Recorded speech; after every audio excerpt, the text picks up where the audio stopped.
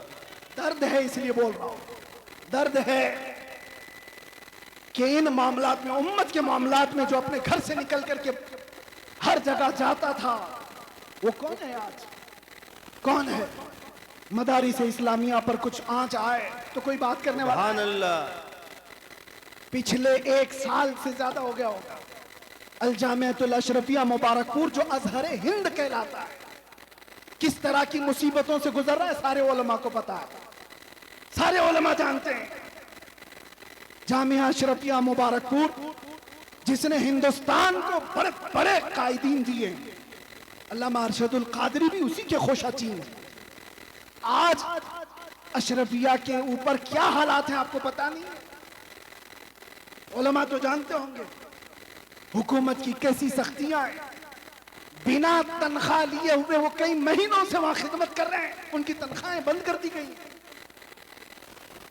روک دی گئی. ہمارے ان حالات پر اگر قیادت نہیں ہوتی تو پھر کن حالات پر قیادت ہوگی؟ کن حالات پر قیادت ہوگی؟ ممبروں پر ایک دوسرے کے امامے کھینچنے پر. توجہ چاہتا ہوں، رئیس القلم ہمیشہ یہ چیز پسند فرماتے تھے کہ امت کا درد رکھنے والا کوئی عالم کسی خطے کا ہو، وہ میرے گھر کے بچوں سے زیادہ عزیز. ان کا یہ درد جو میں نے محسوس کیا. آج اپنوں کے لیے الگ مسائل، غیروں کے لیے الگ مسائل، یہ نہیں تھا ان کے گھر. میں نے آیت اسی لیے پڑھی، زرقانی صاحب ابھی جو کہہ رہے تھے کہ علامہ ارشد القادری رحمۃ اللہ تعالی علیہ کی سیرت پر ان کا یہ جملہ سونے کے حرفوں سے لکھنے کے قابل ہے. اپنوں سے غیروں سے مقابلہ ہو تو ڈٹ جائیے، اپنوں سے مقابلہ ہو تو ہار جائیے. یہ جملہ آسان نہیں ہے، پریکٹیکل بہت مشکل ہے، اور یہی قرآن کا مفہوم ہے. اشداء علی الکفار رحماء بینہم.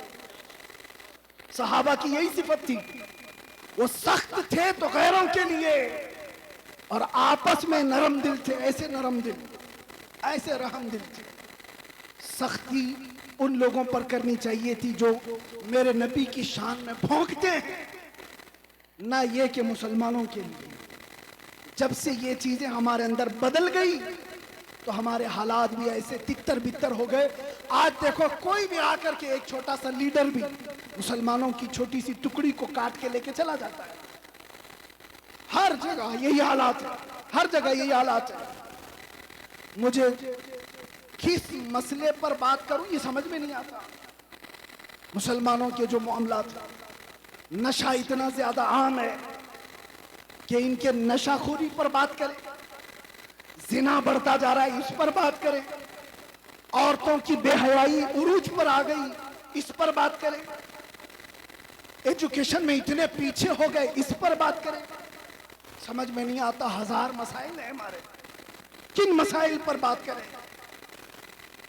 اخیر میں جا کر کے ہمارا جو درد ہے وہ اس نقطے پر پہنچتا ہے.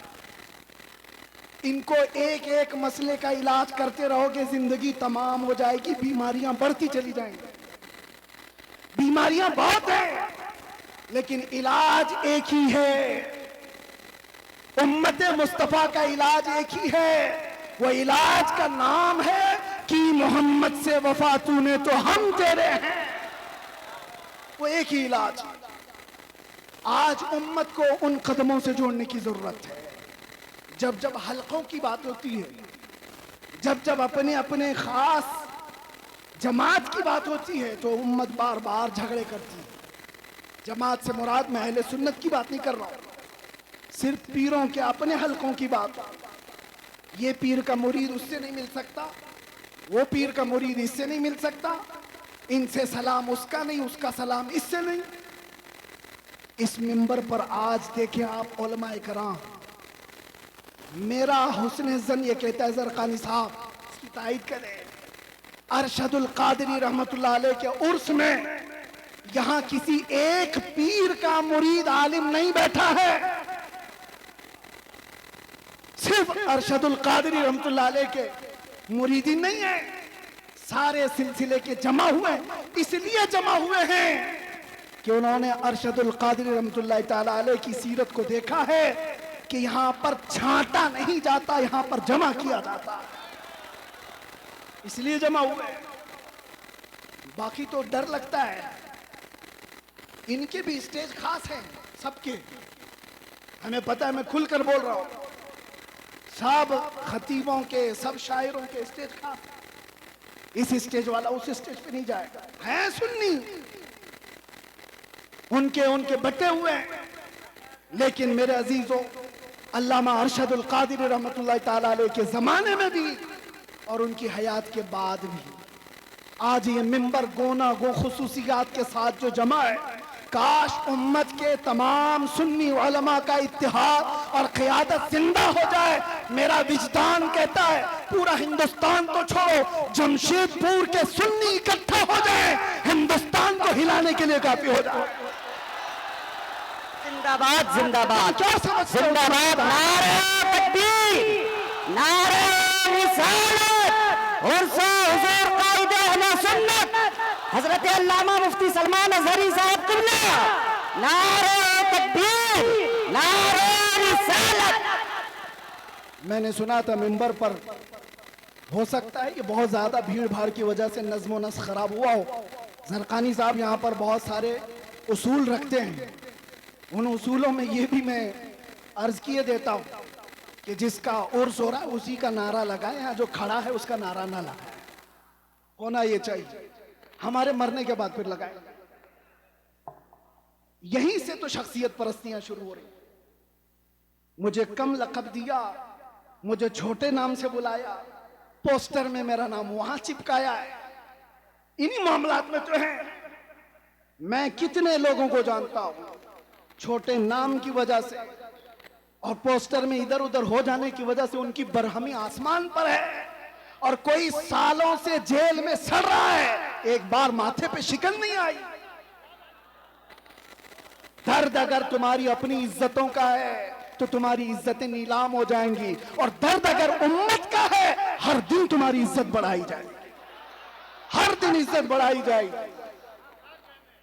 اسی لیے میرے عزیزوں آج بات کرتے ہیں ناموں سے رسالت کے اس اہم مسئلے پر۔ علامہ ارشد القادری رحمت اللہ تعالیٰ علیہ کی زندگی اس کے لیے شاہد عدل ہے۔ آپ کے متعلق سب کو معلوم ہوگا، سب کو معلوم ہے علامہ ارشد القادری بہت بڑے مناظر تھے۔ مناظر کا مطلب بھی آپ کی جنریشن سمجھ رہا ہوں مشکل ہے، ڈیبیٹ میں ایسے ماہر تھے کہ سامنے والے کو چت کر دیتے، لیکن یہ مناظرے کس کے لیے ہوتے تھے؟ گھوم پھر کر کے آپ ہسٹری نکالیں گے، علامہ ارشد القادری کے سارے مناظرے اس بات پر تھے کہ کہیں سے اگر تھوڑی سی بدبو بھی آئی کہ میرے نبی کی شان میں گستاخی ہو رہی ہے، عظمت رسالت پر پہرا دینا ہے، ناموں سے رسالت کی حفاظت ہے۔ مناظرے اس لیے نہیں ہوتے کہ چمک جائیں، مناظرے اس لیے نہیں ہوتے کہ اپنے نام روشن کر لیں، مناظرے عظمت رسالت کے دفاع کے لیے ہوا کرتے تھے، اور وہ حق ادا کیا ہے علامہ ارشد القادری رحمت اللہ علیہ۔ بابا حق ہے۔ میں جامعہ اشرفیہ مبارک پور میں جب پڑھنے کے زمانے میں تھا، میں نے سنا تھا اپنے ایک استاد سے کہ حضور حافظ ملت کے ساتھ علامہ سفر پر تھے، علامہ ارشد القادری ایک چھوٹی سی کتاب حضور حافظ ملت لے کر چل رہے تھے، اور لکھنؤ کا شاید سفر تھا، اور راستے میں علامہ ارشد القادری رحمت اللہ علیہ اس کو پڑھتے رہے، اس کے بعد رکھے۔ بعد میں پہنچنے کے بعد جس صاحب کے گھر پر مہمان تھے حضور حافظ ملت بھی وہاں گئے، پوچھا کہ مولانا ارشد القادری کتاب کہاں ہے وہ جو ساتھ لے کر چلے تھے؟ کہا حضور میں تو لینا بھول گیا، چھوٹ گئی ٹرین، چلی گئی۔ حضور حافظ ملت کو وہ کتاب کی زیادہ ضرورت تھی، بہت شدید ضرورت تھی۔ آپ ناراض ہو گئے، کہا اتنی بھی کتاب کا آپ خیال نہیں کر رہے، ساتھ میں سفر، کہا کہ حضور تھوڑا سا وقت دے دیں، تھوڑا سا وقت دے دیں۔